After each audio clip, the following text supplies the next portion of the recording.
The top stories of the night: on the sixth day of COC filing, Marcos, LACSON SOTTO tandem and other well-known personalities files their COC. Actor Robin Padilla, a new member of PDP-LABAN, runs for senator in 2022 polls. NTF against COVID-19 plans for 6 to 8 months re-vaccination cycle. And pilot run of limited face-to-face classes will start in November, according to DEPED official.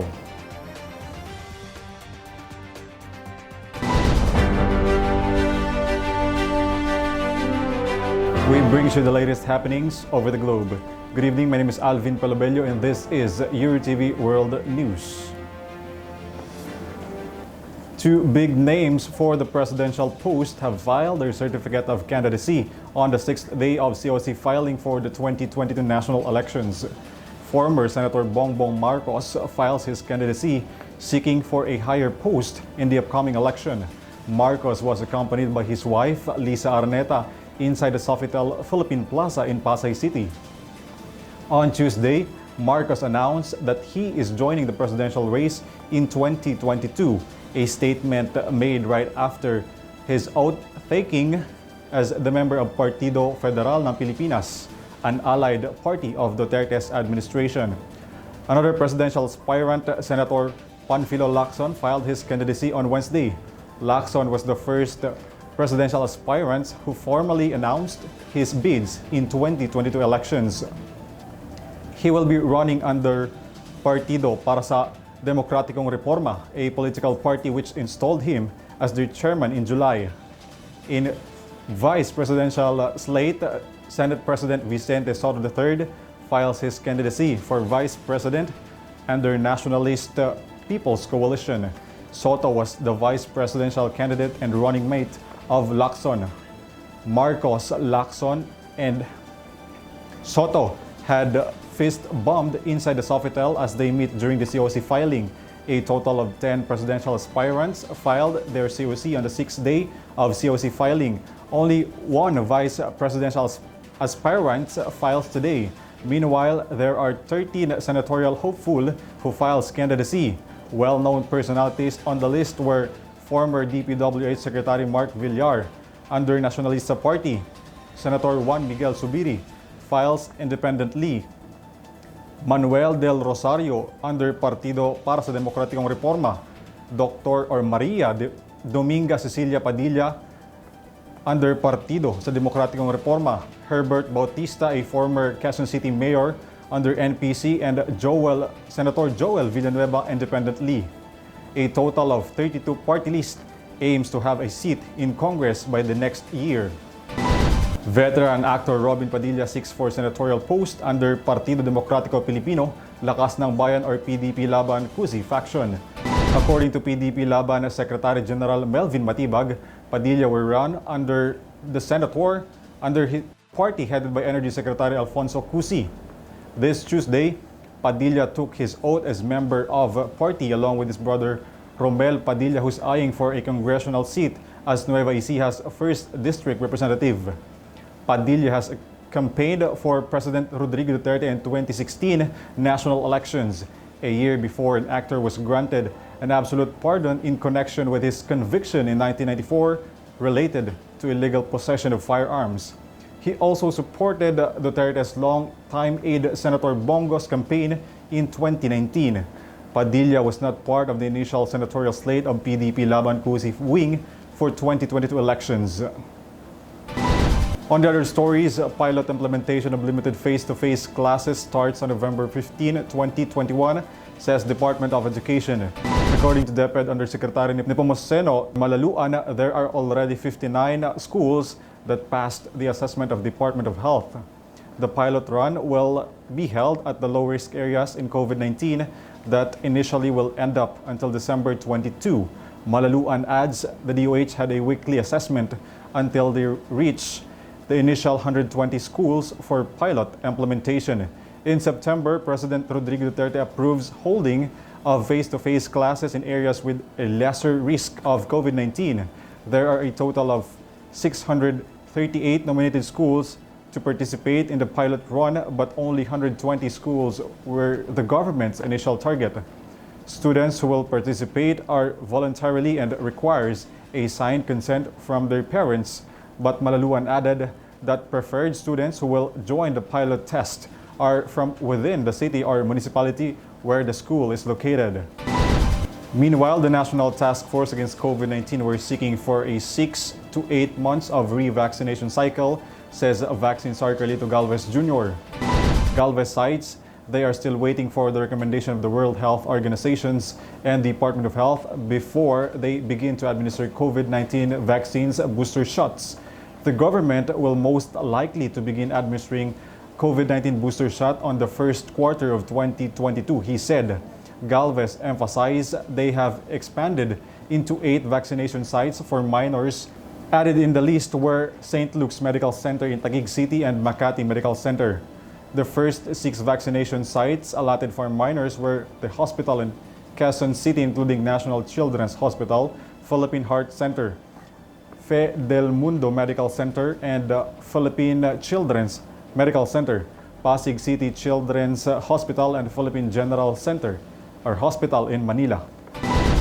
There are 23% decrease of coronavirus disease or COVID-19 cases in the Philippines over the past 7 days, says the OCTA Research Group. On Tuesday, OCTA Research Fellow Dr. Guido David posted on Twitter a 7-day average of new cases, pointing out 13,552 fresh cases, where the country's average from the September 29 to October 5. David says this is the same with the 7-day average of fresh cases reported from August 14 to 20. Furthermore, the reproduction number of COVID-19 has sunk to 0.77. OCTA Research expects that by the next week, the 7-day average could be decreased to less than 10,000 cases per day. He even cited that this is the first time that cases of COVID-19 in the Philippines logs into 4 digits since the surge of the most transmissible Delta variant started. David confirms that the downward trend of fresh cases and even the hospital bed occupancy rate has decreased over the past 2 weeks. However, the ICU utilization rate remains at higher and due to the long recovery time of the patients. The Philippine National Police seeks an additional budget for 32,000 body-worn cameras that the police workforce will use. According to PNP Chief Police General Guillermo Eleazar, almost 2,700 body cams were only distributed to the city police stations, while more than 1,500 municipal police stations are still not provided with this equipment.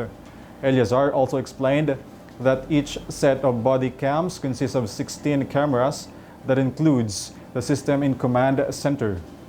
On the other hand, Senator Sonny Angara, chairman of Committee on Finance, and other senators questioned the cost of the camera each set. Angara calculated that every unit would cost around 125,000 per body cam.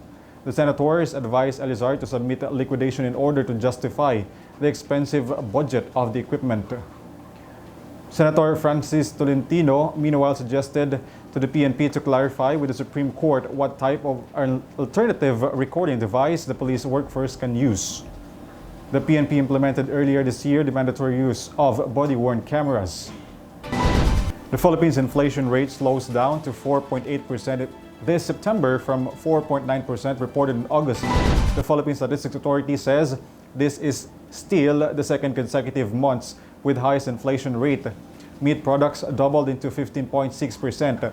Fish is at 10.2% inflation, as well as vegetables with 6.2%. The government were seeking to import fish products in order to fill in those unstable supply as the finishing seasons were about to end. Moreover, the Department of Agriculture reported a lower price of imported fish compared to its local price based on their price monitoring. Meanwhile, the Bangko Sentral ng Pilipinas expects a more increase of inflation for the next month before it falls into 2% to 4%, the target band of the government before the end of 2021.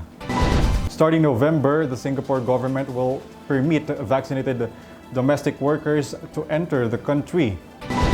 According to Manpower Minister Tan Si Leng, As a response to a parliamentary inquiry, Singapore would accept vaccinated foreign domestic workers from November 1 this year. However, it could take 3 to 6 months for their domestic employees to enter Singapore due to entry clearances are still limited for public health concerns, he said, adding that the COVID-19 situation at source are locally will also play a role.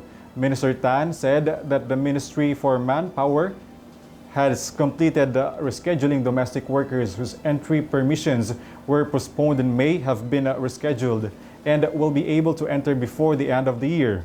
He was responding to a question from a member of Parliament, Dennis Tan, who asked if the government would take urgent steps to allow more maids into Singapore in order to shorten the current wait time for Singaporean households in desperate need of their services.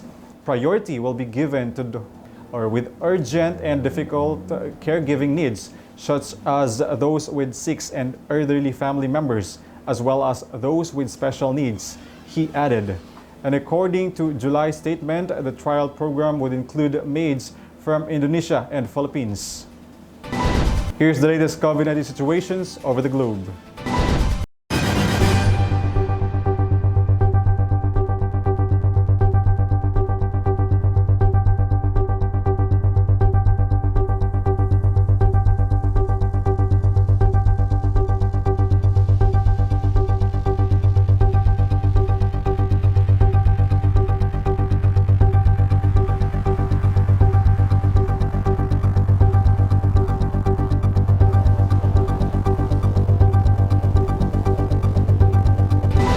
That has been the stories of the night, stories you need to know.